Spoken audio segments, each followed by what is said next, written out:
Hello friends, आप सभी का आपके अपने चैनल मैथ एक्स वाई जे में स्वागत है। तो आज हम पढ़ रहे हैं एलसीएम और एचसीएफ लघुत्तम समापवर्तक और महत्तम समापवर्तक की सीरीज पढ़ रहे हैं, का चैप्टर पढ़ रहे हैं और इसकी पार्ट वीडियो है पार्ट नंबर 2। ठीक है। और ये जो जितने भी हम क्वेश्चन हैं ये शॉर्ट ट्रिक से हल करने की कोशिश करेंगे और शॉर्ट ट्रिक से ही हल करेंगे। ठीक है। इसके एक दो मेथड और होते हैं क्वेश्चन को हल करने के, तो वो भी मैं आपको बताता हुआ चलूँगा। ठीक है। तो आइए, और ये जो क्वेश्चन है ये नए टाइप के क्वेश्चन है। ठीक है। पिछली वीडियो से अलग क्वेश्चन है, थोड़े हटके क्वेश्चन है और ये सभी क्वेश्चन बहुत ही इंपॉर्टेंट बनते हैं। आप इस वीडियो को लास्ट तक जरूर देखिएगा। पिछली वीडियो देखने के लिए आप मेरे चैनल पे जाइए, सब्सक्राइब कीजिए मैथ एक्स वाई जे को, और वहाँ पर जाके उसको सब्सक्राइब करके वीडियो देख लीजिए। तो आइए क्वेश्चन नंबर 17 करते हैं। तो दोस्तों क्वेश्चन नंबर 17 कह रहा है दो संख्याएं 3 व 4 के अनुपात में दी गई हैं, इनका लघुत्तम समापवर्तक 84 है, इनमें से बड़ी संख्या कौन सी होगी। तो देखिए, एक संख्या दे दी 3 और एक संख्या दे दी 4, इन दोनों का अनुपात है 3:4। ठीक है। तो हम इनको रियल संख्याओं में बदलने के लिए x से क्या कर लेते हैं, मल्टीप्लाई कर लेते हैं। ठीक है। तो एक संख्या क्या होगी, वास्तविक संख्या 3x, और एक संख्या क्या होगी 4x। अब इनका क्या निकाल लेते हैं, हम एलसीएम निकाल लेते हैं। ठीक है। क्या निकाल लेते हैं, एलसीएम। तो एलसीएम क्या होगा, यहाँ से एलसीएम हो जाएगा 3 गुणा में कॉमन क्या है x गुणा में 4, ऐसे ही निकालते हैं ना एलसीएम। तो ये कितना हो जाएगा अपना, ये हो जाएगा 12x। ठीक है। और जो कि 12x किसके बराबर दिया हुआ है, इनका लघुत्तम समापवर्तक 84 है, तो 84 के बराबर इनको लिख लेते हैं 12x को। तो x का मान कितना आ गया, x का मान आ गया 84/12। ठीक है। तो 12 साथ कितना होता है 84, x का मान कितना आ गया 7। ठीक है।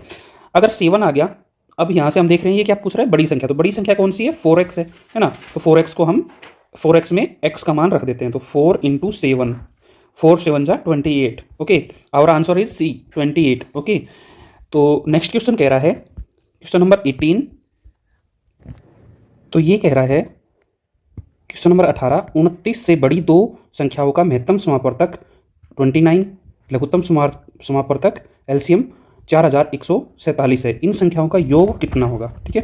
तो यहाँ से हम मान लेते हैं भाई 29 लघुत्तम समापवर्तक, महत्तम समापवर्तक कितना दे रखा है 29। तो यहाँ पर हम मान लेते हैं 29x एक संख्या मान लेते हैं, और क्या मान लेते हैं, दूसरी संख्या मान लेते हैं 29y। ठीक है। तो इनका महत्तम कितना हो गया, 29 हो गया। अब अगर इन दोनों को हम मल्टीप्लाई कर दे तो वो किसके बराबर आएगा, लघुत्तम और महत्तम के मल्टीप्लाई के बराबर आ जाएगा। तो हम दोनों का मल्टीप्लाई कर देते हैं, लघुत्तम और महत्तम का। 29 से 29 कट गया, और x × y किसके बराबर आ गया, 4147 अपॉन ये वाला जो 29 है बटे में जाएगा ठीक है, बटे 29। तो ये जब कटेगा तो कितने पे कट गया, 143। ठीक है। और ये 143 को हम लिख सकते हैं 11 × 13। ठीक है। यहाँ से x का मान 11 आ गया, y का मान 13 आ गया। ठीक है। लेकिन x का मान और y का मान हमें एक बार पता चल गया, 11 और 13 है, तो संख्याएं कितनी हो जाएगी, 29 गुणा में 11, एक संख्या तो ये हो जाएगी, और एक संख्या हो जाएगी 29 गुणा में 13। और इनका क्या पूछ रहा है, वो योग पूछ रहा है। क्या पूछ रहा है, संख्याओं का योग। तो मल्टीप्लाई कर देते हैं, तो इसका आ गया 319 और ये हो गया 377, और इनको जोड़ेंगे तो 696। Our answer is B is our right answer. ठीक है। ओके, नेक्स्ट क्वेश्चन देख रहे हैं, क्वेश्चन नंबर 19। क्वेश्चन नंबर 19 कह रहा है दो संख्याओं का योग 36 है। ठीक है। और इनका महत्तम समापवर्तक 3 और लघुत्तम समापवर्तक 105 है, इन संख्याओं के व्युत्क्रम का योग क्या होगा। तो यहाँ पर देखिए, एक को x मान लेते हैं, एक को मान लेते हैं y, तो इनका योग कितना दे दिया, 36 दे दिया। ठीक है। अब वो कह रहा है कि इनका, यहाँ पर हम देख रहे हैं, अगर इनका मल्टीप्लिकेशन करें हम तो वो किसके बराबर आएगी, वो आएगी लघुत्तम और महत्तम के मल्टीप्लाई के बराबर। ठीक है। ओके। तो ये दो चीज़ हमारे पास निकल के आ गई है ना। तो यहाँ से हम देख रहे हैं इन संख्याओं के व्युत्क्रम का योग निकालना है, तो 1/x + 1/y।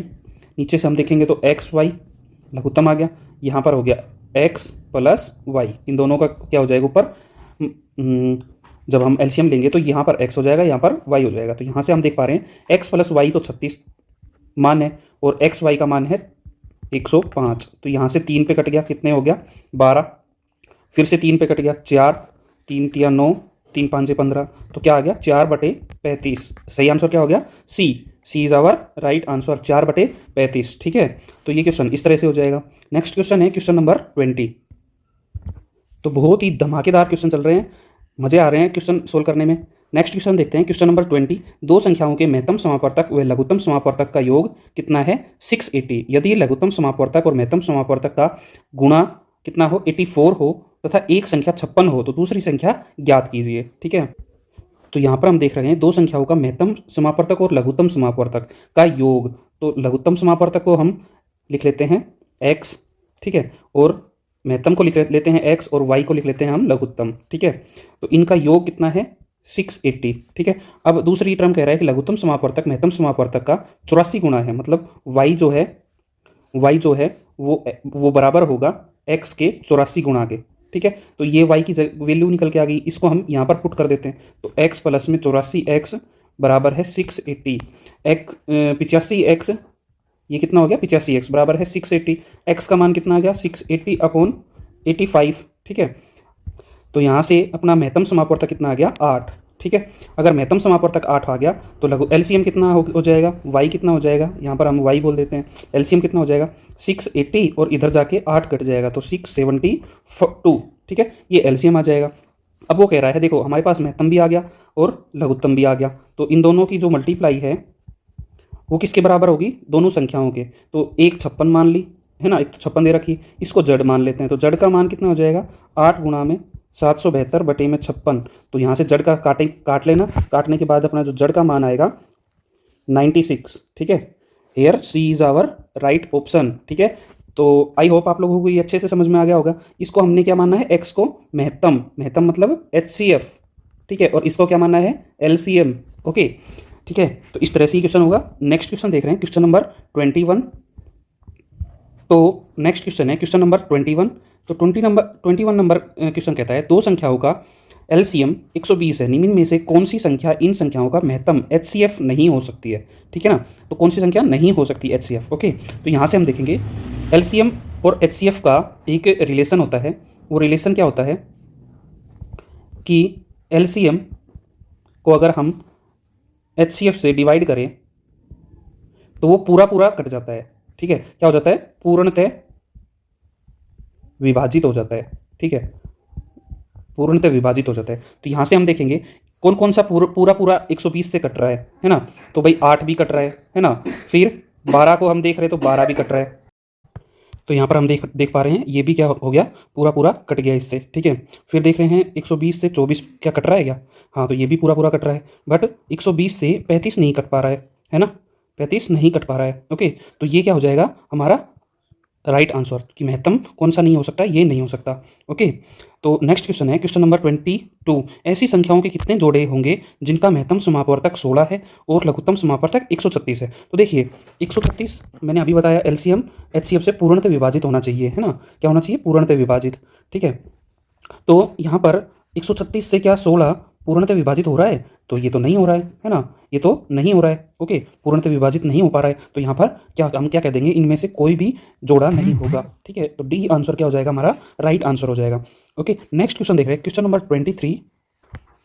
तो क्वेश्चन नंबर 23 कह रहा है वह न्यूनतम पूर्ण वर्ग संख्या क्या होगी जो 12, 15 और 25 से पूर्णतः विभाजित हो जाए। तो यहाँ से हम देखेंगे 12, 15 और 25 का हम क्या निकालेंगे, LCM निकालेंगे। क्या निकालेंगे, LCM। ओके, तो LCM कैसे निकालते हैं, हमने पहले भी सीखा है कि कोई भी दो जोड़े ले लो, तो 12 को और 15 को ले लिया हमने, ये कितने पे कट रहे हैं आपस में वो काट के देखेंगे। तो ये कट रहा है, ये वाला जोड़ा कट रहा है इससे 3 के ऊपर, 3 चौक 12। ठीक है, और अब क्या करेंगे, इसको क्या कर देंगे, मल्टीप्लाई करके लिख देते हैं, तो 15 चौकू 60। ठीक है, अब 25 और 60 का जोड़ा ले लेते हैं। अब 60 और 25 कितने पे कट रहे हैं, ये 5 पे कट रहे हैं। ठीक है, तो इसको हम 5 पे काट देते हैं और 60 की और इसकी क्या कर देते हैं, मल्टीप्लाई कर देते हैं, जो कि है 300। ठीक है, अब वो कह रहा है कि कौन सी पूर्ण वर्ग संख्या है जो कि किससे विभाजित हो जाएगी, इनसे। तो इनसे विभाजित होने के लिए उसको इससे भी विभाजित होना पड़ेगा। तो इनमें से इससे विभाजित होने वाली 300 से विभाजित होने वाली कौन सी संख्या है, B। ठीक है, our answer is 900 B। Okay, जो कि 300 से क्या हो जाएगी, भाग हो जाएगी, क्योंकि ये क्या है, इनका LCM है। ठीक है, नेक्स्ट क्वेश्चन है क्वेश्चन नंबर 24। तो यहाँ पर कह रहा है वह न्यूनतम संख्या कौन सी है जिसे इतने कितने भाई 8 से 10 से और 12 से विभाजित करने पर हर दशा में 7 शेष बचता हो। ठीक है, तो इस तरह के क्वेश्चनों को करने के लिए हम क्या करेंगे, सबसे पहले 8, 10 और 12 का क्या निकाल लेते हैं, LCM निकाल लेते हैं। ठीक है, तो LCM कितना हो गया अपना, यहाँ से हम निकालेंगे। पहले तो यहाँ पर देखेंगे कोई पूरी डिवाइड हो रही है या नहीं हो पा रही है, तो अब इसका और इसका टुकड़ा लेके चलते हैं। तो ये कितने पे कट गया, 2 पे, 2 चौक। तो यहाँ से इसको क्या कर देते हैं, मल्टीप्लाई कर देते हैं इसको। तो 40 और यहाँ पर दूसरा जोड़ा क्या बन के आ गया हमारा 40 और 12। अब कितने पे कट रहा है, 4 पे कट रहा है भाई, ये तो 4 दिए। अब इसको क्या कर देते हैं, मल्टीप्लाई, तो ये कितना आ गया 120। ये हमारा क्या आ गया, इन तीनों का एलसीएम 120। अब देखिए जब भी ये कहे कि शेष बच रहा है, ठीक है, तो इसके अंदर हम क्या करेंगे, एलसीएम के अंदर जो शेष बच रहा है ना उसको हम ऐड कर देंगे, तो वो क्या हो जाएगा, हमारी वो संख्या हो जाएगी जिसको इतने इतने इतने से हम हमेशा डिवाइड करेंगे, तो कितना बचेगा, 7 बचे ही बचेगा, ठीक है। तो A is our right answer 127। Okay, तो नेक्स्ट क्वेश्चन देख रहे हैं, क्वेश्चन नंबर 25। तो नेक्स्ट क्वेश्चन कह रहा है, क्वेश्चन नंबर 25, वह छोटी से छोटी संख्या कौन सी होगी जिसमें से 11 को घटाने पर, ठीक है, यहाँ पर लिखा हुआ है 11 को घटाने पर, ठीक है, प्राप्त से संख्या या प्राप्त शेष फल घटाने के बाद शेष फल जो बचा वो 14, 15, 21, 32 और 60 से पूर्णतः विभाजित हो जाएगा। तो यहाँ पर हम देख रहे हैं, सबसे पहले हम निकालेंगे इन सब का एलसीएम, ठीक है, 15, 21, 32 और 60 का क्या निकालेंगे, एलसीएम। तो यहाँ से हम देख पा रहे हैं, हम उस संख्या को छोड़ देंगे जो डायरेक्ट ही कट रही है, तो 15 क्या है, डायरेक्ट 60 से कट रहा है, तो इसको हम छोड़ देते हैं। अब लेके चलते हैं 14 को और 21 को, तो 14 और 21 को हमने जब काटा तो कितने पे कट गया, 7 पे कट गया, 7 दूनी 14, 7 ये 21, तो ये कितना हो गया, 42।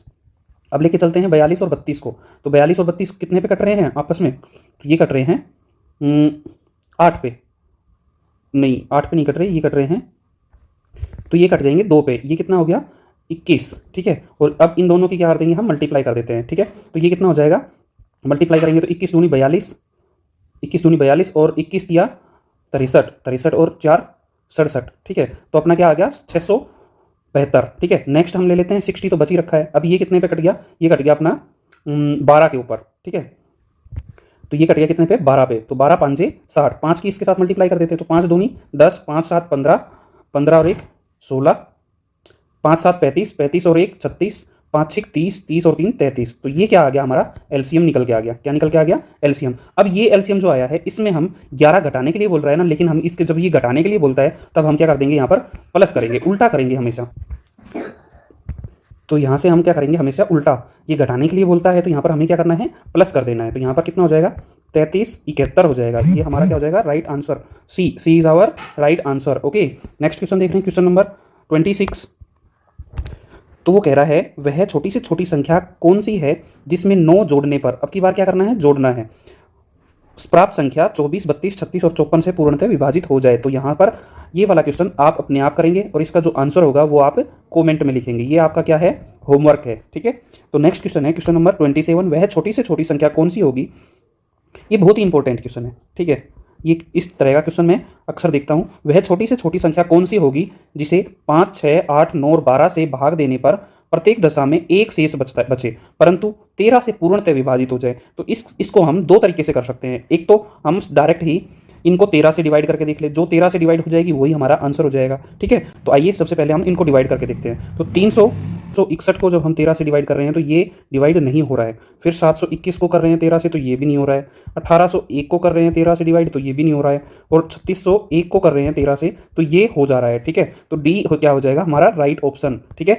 अगर ये नहीं, इस तरह से नहीं करना, ठीक है, ऑप्शन से, तो दूसरा जो तरीका है वो देख लेते हैं। तो यहाँ पर हम देखेंगे कि हम क्या कर लेते हैं, इन सब का एलसीएम निकाल लेते हैं। क्या निकाल लेते हैं, एलसीएम। तो इन सब का एलसीएम कितना आ जाएगा हमारा 360 एलसीएम आ जाएगा, ठीक है। अब ये कह रहा है कि इसके अंदर 360 से तो भाग हो ही और प्लस 1 भी शेष बचे। तो शेष बचाने के लिए यहाँ पर हम क्या करेंगे, भाई इतने से अगर भाग हो रहा है तो इतने से कुछ ना कुछ तो गुणा हो ही रहा होगा। एक्स टर्म जो है गुणा, इससे क्या हो रही होगी, गुणा हो ही रही होगी। और इसके अंदर शेष भी बच रहा है 1, ठीक है। और वो कितने से डिवाइड हो जाएगा, ये पूरा की पूरी संख्या आ जाएगी जो कि 13 से डिवाइड होना चाहिए, ठीक है, पूर्णतः 13 से विभाजित होना चाहिए। तो यहाँ पर हम देखते हैं कि इसको जब हम मल्टीप्लाई करेंगे कितने से, इसको मल्टीप्लाई करते हैं 10 से और प्लस में 1 करते हैं, तो वो 13 से पूरा डिवाइड हो जा रहा है। तो यहाँ से हो जाएगा 3601, हमारा राइट आंसर क्या हो जाएगा, 3601। ओके, तो दोस्तों आई होप आप लोगों को सभी क्वेश्चन अच्छे लगे होंगे। अगर वीडियो अच्छी लगी हो तो प्लीज़ लाइक कीजिएगा और चैनल को सब्सक्राइब जरूर कर दीजिएगा। शेयर तो आप सभी अपने सभी ग्रुप में इस वीडियो को कर ही दीजिए। बहुत ही सारे के सारे बहुत ही इंपॉर्टेंट सवाल है। देखिए सभी के सभी क्वेश्चंस आए हुए हैं। बैंक पीओ में आया हुआ क्वेश्चन है, ये एसएससी परीक्षा में आया क्वेश्चन है, ये एसएससी में आया हुआ है, ये भी एसएससी में आया हुआ है, ये भी एसएससी में आया हुआ है, ये भी एसएससी में आया हुआ है। तो सभी जो क्वेश्चन है वो आए हुए क्वेश्चन है, ठीक है। बहुत ही इंपॉर्टेंट क्वेश्चन बनते हैं, तो इसको सभी अपने सभी ग्रुप में शेयर कर दीजिए। चैनल को सब्सक्राइब कीजिएगा। Thank you, bye, love you all. पढ़ते रहिए, तैयारी में जुटे रहिए। Thank you so much, bye.